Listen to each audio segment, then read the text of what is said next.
يا عبادي الذين آمنوا إن أرضي واسعة فإياي فاعبدون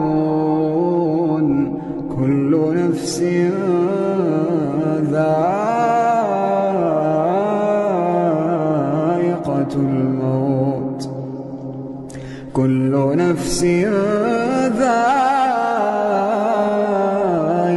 الموت ثم إلينا ترجعون والذين آمنوا وعملوا الصالحات لنبوئنهم من الجنة غرفا تجري من تحتها الأنهار خالدين فيها نعم أجر العاملين الذين صبروا وعلى ربهم يتوكلون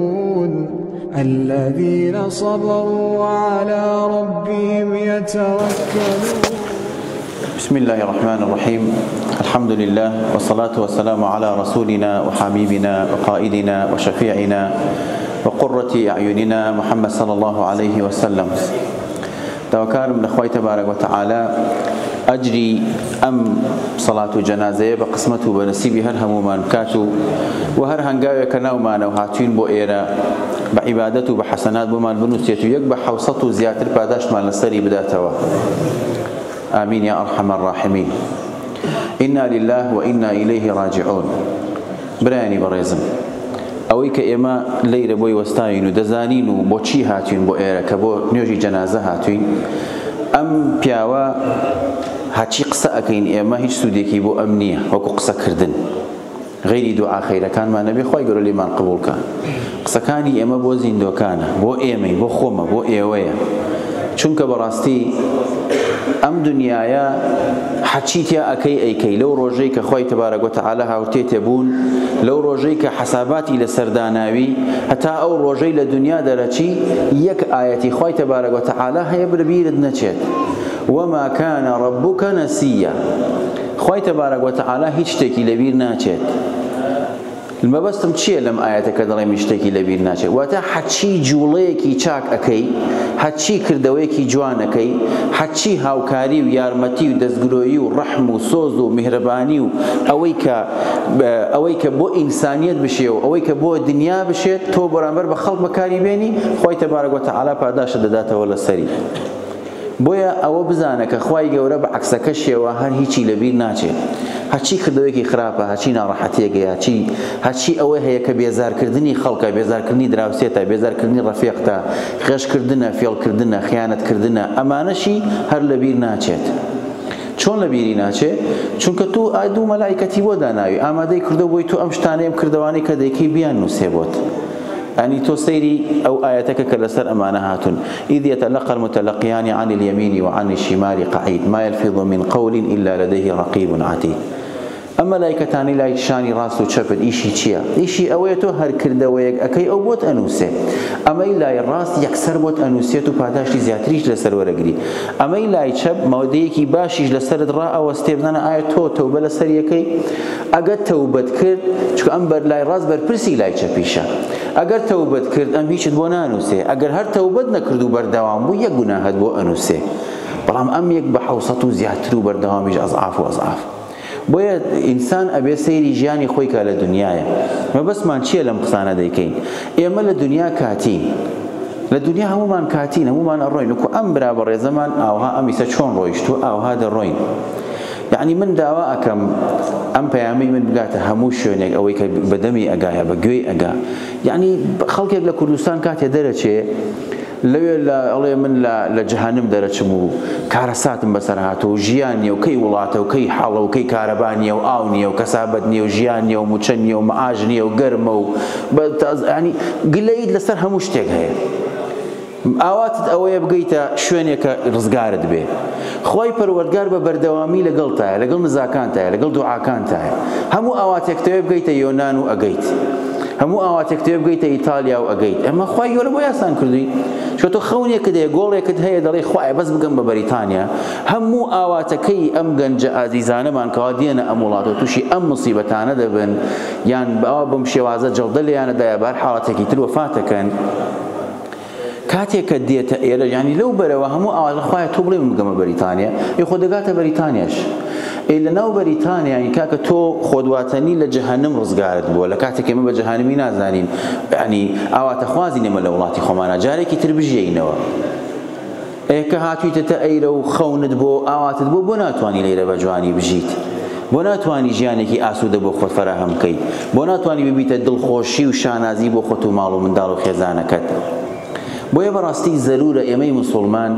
بەم شێوازە مامەڵە لەگەڵ ژیانی خۆمانە بکەین تۆ کە لێرەی لەناو وڵاتێکای نەدایکت لەگەڵەوە نە باوک و نە کەس و کار و نا هیچ کەسێکت لەگەڵ نییە غەریبی بە معنای کەلیمەکە غەریبی ئەوانەی کە تازەن ئەوانەی کە گەنجن غەریبی ئەم غەریبیەی تۆ بەچی دڵی خۆت ڕۆشن نەکەیتەوە بەچی دڵی خۆت ئاوەدان نەکەیتەوە وەرە بۆ مزگەوت وەرە بۆ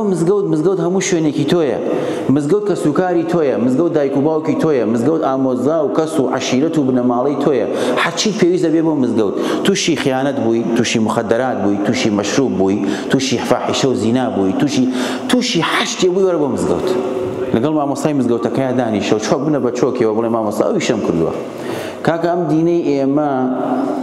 دینەی ئێمە جیاوازە خۆک و دینەکانی تر نییە لە هەموو شتێ خۆشە بێ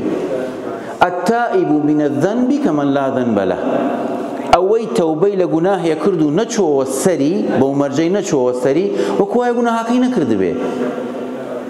ئیتر ئینسان بۆ کۆمەڵێک ئازار لەسەر دڵی خۆی کۆ کاتەوە بە بەردەوامی کۆی کاتەوە دوای بکەیتە حاڵەتێکە واد لێ بێت یعنی تووشی حاڵەتی گەورە ببیت یان تووشی خۆ کوشتن ببی یان تووشی ئەوە بیکە جەڵدە لێدا بکەیتە خەستەخانە دوای وەفات بکەیت بۆیە بەڕاستی بەداخەوە منم قسەیە دەکەم لەم ماوەی ڕابردووە ئێمە گەنجێکی زۆرمان هەیە بە کۆمەڵی ئازاری زۆرەوە تلاونەتەوە لە وڵاتە یعنی لە ماوەی ڕۆژی ڕابردووی مە قسەمان لەسەر ئەجەل نییە قسەمان لەسەر هۆکاری مردنە قسەمان لەسەر سەبەبەکەیەتی ئەوە ئەزانین إذا جاء أجلهم لا يستأخرون ساعة ولا يستقدمون ئێمە ئەزانین کە ئەجەلی ئینسان ها دقەیە دوا ناکەوە پێشیش ناکەوە هیچی لە نایەوەی کاتی خۆتە دەبێ بڕۆیتەوە بەڵام قسەکە لەسەر شێوازی مردنەکەیە قسەکە لەسەر شێوازی دەرچوونەکەیە لە دنیا دەبێت زۆر ئاگامان لێ بێت لە شێوازی ئەو ئەمانەتەی خوای پەروەردگار پێداوین بە شێوازێکی جوان بیدەینەوە بە خوای پەروەردگار بە شێوازێکی جوان تەسلیمی مەلایکەتەکانی بکەینەوە چکۆ بێلەوەی ئەمانەتی خوای پەروەردگارە ئەمانەتی دایک و باوکیشتە ئەمانەتی گەل و وڵات و نۆتۆ و نیشتیمانەکەشتە دەبێت بیپارێزی بۆیە زەرورە بەم شێوازەی مامەڵە و تەعامل لەگەڵ ژیانی خۆمانە بکەین لەم ڕۆژانەی ڕابردوو بەڕاستی من دەمەوێت لە کۆتایی قسەکانمە یعنی بەڕاستی ئەم حاڵەتە بە ئێوەی بەڕێز بڵێم یعنی لە ماوەی ئەم ڕۆژەی ڕابردووە سیر کە بزانێ مە چەند گەنجمان بۆ فاتی کردووە باشە ئەمەگە کەسێک خاوەنددارێتی ئەم گەنجانە نەکا ئەمانە چۆن کۆیان بکەینەوە ئەمانە چۆن جەنازەکانیان بێرینەوە چۆن بیان شۆین چۆن بیان نێرینەوە بۆیە بەڕاستی دەمەوێت لێرەوە سپاسێکی تایبەتی ئەو برا بەڕێزانە بکەم ئەوانی داوای دوعای خەیریان بۆ بکەین لە خوای پەروەردگار بەس نەبوو ئەمانەش هەن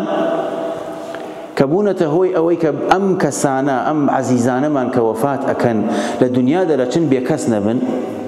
یعنی ئەم پیاوە بەڕێزەی کە ئێستا بە پێوە وەستاوە کاک سەید تەسەورکەن لە گڵاسگۆ بۆ کەسێک ئێستا لە گڵاسگۆ وەفاتی کردووە خۆی لەوێ بووە برادری ترمان برای بەڕێزمان کاک مەحموود لە ساوثامتن بووە کەسێکی تر سێ سەعاتی تر یا 4 سەعاتی تریان ئەمڕۆ بەیانی بۆ دانراوە ئەویش وەفات بکات یعنی ئەوە لە گڵاسگۆ وەفاتی کردو خەریکی معاملاتەکانێتی بهێنێتەوە کاک حاجی عەدنان خەریکی جەنازەیەکی ترە بە هەمان شێوە 2 ڕۆژ پێش ئێستا جەنازەیەکی ترمان ناردەوە کاک حاجی عوسمان خۆی گەورە پاداشی باتەوە لە لەندەنەوە کاک ئیبراهیم بە هەمان شێوە کاک ڕامینەی گڵاسگۆ کاک حەمەد چاوجوان کاک حاجی و کاک دیسان کاک سەید خەریکی وەرگرتن و مەڕائینەکانین ئەمانە ئاسان نین بەڕاستی من ئاگام لێ ینی لە ماڵ دەرچوین تا هاتوین بۆ ئێرە بەس ئەو مودەکەمەی کە لەگەڵ منابووە ئەم برا بەڕێزە کاک سەید بەرپرسی مرۆیەکانی کۆمەڵی کوردی بەریتانیا بەس یعنی لەو ماوەیە 4-5 تەلەفۆن و 2 ئیمێڵی بۆ هاتۆ لەسەر ئەو جەنازانە کاکەم وەرگرتنەوەیان ئاسان نییە زۆربەیان جاری وا هەیە کەیسی ئێرانیە بەڵام خۆی عێراقیە نایدەنەوە پێت بینێریتەوە بۆ عێراق کێشەی گەورەت بۆ دروستە بێ ئەم کوڕە ناچار بووە پەیوەندی بە کوردستانەوە بکات سوورەت قەیتی بۆ بێنێ لە کوردستانەوە هاوردێتی بۆ ئێرە سوورەت قەیتەکەی ناردووە بۆ بەشی ئەو سۆشیال سێرڤیس و ئەوانە تا ڕازی بوون ڕیلیسی جنازەکەی بکەن و تەرمەکەیمان بدەنەوە بەیانی بیهێنینەوە ئەوش بشۆین و بینێرینەوە بۆ کوردستان. بۆیە بەڕاستی داواکارم لە خوای پەروەردگار ئەم برا عەزیزانەمان لە ناو کۆمەڵی کوردی بەریتانیا کە ئەرکی ینی بە خاوەندارێتیکردنی ئەم جەنازانە لە ئەستۆگرن، خوای تەبارەک و تەعالا بۆ خاتری ئیسمی عەزەمی پاداشتی خەیریان بداتەوە. یعنی هەتا بۆ نمونە هەتا بۆ مەسەلەی شۆردنی ئەزانیە مەجاریوا بۆ جەنازەمان هاوردۆ کەس نەبوو بمان بشوات، تەرکەز نەبوو بیشوە پێشتر باسەکەم. بەس ئێستا کاک حاجی عوسمان لە لەندەنەوە هاتۆ لەگەڵ ئەم کاک شەموزەی کە بەرامبەر من وەستاوە ئەم تەرمیان شۆردۆ، سبەیشەوە تەرمێکی ترە شۆن، ڕۆژی شەمە تەرمێکی تریش ئەشۆن. ئەوانەی کاک ڕێبین و کاک حەمەد چاوجوان کە لە گڵاسگۆ و لە لیڤەرپوڵ وفاتیان کردووە. بۆیە بەڕاستی ئەمانە ئاسان نین، ئەمانە پێویستیان بە دوعای خەیرە، پێویستیان بەوەیە کە داوا بکەین لە خوای تەبارەک و تەعالا یارمەتیدەری زیاتریان بێت، هاوکاری زیاتریان بێت بۆی بتوان بەردەوام بن لەسەر ئەم کارە خەیرانە. خوای تەبارەک و تەعالا پاداشتی ئەو برا عەزیزانەش باتۆ کە لەگەڵ ئەم برا عەزیزەمان کە وەفاتی کردووە بەڕاستی ئەجرێکی زۆر زۆر گەورەیان لای خوای پەروەردگارێ، وەکو ماڵی کاک حاجی جەبار و جەماعەت کە لە لەندەنەوە هاتوون. بەڕاستی ئەمە مەگەر خوای پەروەردگار خۆی پاداشیان بداتەوە. تۆ لە لەندەن بیتە ئێرە لەگەڵ کۆمەڵە برای ترێک بەداخەوە من ناوەکانیان نازانم، ئامادە بن لەگەڵ ئەم جەنازەیە بێنە ئێرە و بەیانی بڕێکن بۆ کوردستان. ئەمە بێ لە پاداشتە گەورەکەی قیامەتی، بێ لە دوو قیراتە گەورەکەی کە خوای پەروەردگار بۆی داناوە، بەڕاستی پاداشتێکی گەورەی دنیاییشە. ئێمە ئاوا بە کەڵکی یەکتری بین، دنیا بە کەڵکی چی دێگە نەتوانین بە کەڵکی یەک بین؟ ئەم هەموو جوانیە لە بینی خۆمانە نەکەین بە یەک، بۆ ئێمە هەمومان بە یەکەوە بتوانین دەستگرۆی یەک بین، هاوکاری یەک بین، یارمەتی یەک بدەین. پێویستیەکمان هەبوو بەرامبەر بە یەکتری پڕیکەینەوە، هەمووی ئەجر و پاداشتە بۆ ئێمە. خوای تەبارەک و تەعالا لێی دەپاڕێمە بۆ خاتری ئیسمی عەزەمی لە گوناهی ئەم برا بەڕێزەمان خۆش بێت، بیخاتە بەهەشتی نەبراوی خۆیەوە، سەبووری کە سوکاری بدات، سەبووری دایک و باوک و خوشک و کە سوکاری تەواوی بنە ماڵی بدا لە کوردستان و ئەوانەشی کە لێرن. خوایە بۆ خاتری ناوەجوانەکانت یا ئەڵڵا یا ڕەحمان و یا ڕەحیم لە گوناهی ئەم برا بەڕێزەمان خۆش بی. خوایە گەن لە گوناهی ئەم مەجلیسە خۆش بی کە لە مزگەوتە دانیشتوین. خوایە بۆ خاتری ناوەجوانەکانت لە گوناهی هەمومان خۆش بیت. خوایە گەن بۆ خاتری ئیسمی عەزەمت یارمەتی دەرمان بی بۆی بتوانین لەم وڵاتە بە باشترین شێوە خۆمان و ماڵ و منداڵمان پەروەردە بکەین، عاقبەت بەخەیر بین و خۆشت لێمان ڕازی بیت. ئامین ئامین بەڕەحمەتیکە یا ئەرحەم الراحمین. خوای گەورە پاداشتان باتەوە بە ڕێزان، ڕەحمەتی خواتان لێ بێت. هەر کەسێ حەقێکی لای ئەم کوڕە عەزیزە هەیە پەیوەندی بە مامۆستا کاک حاجی جەبارەوە بکات و حەقەکەی لێ وەربگرێت، و ئەگەریش حەقیتان لای نییە ڕەحمەتتان لێ بێت، گردنی ئازا بکەن و خوای گەورە لە گوناهی خۆش بێت و ئینشاءڵڵا تەرمەکەی ئەم شەو بەڕێ دەکرێت بۆ کوردستان و بەیانی دەگاتەوە. خوای گەورە پاداشتیان وەلایەکتان بداتەوە. يا عبادي الذين آمنوا إن أرضي واسعة فإياي فاعبدون كل نفس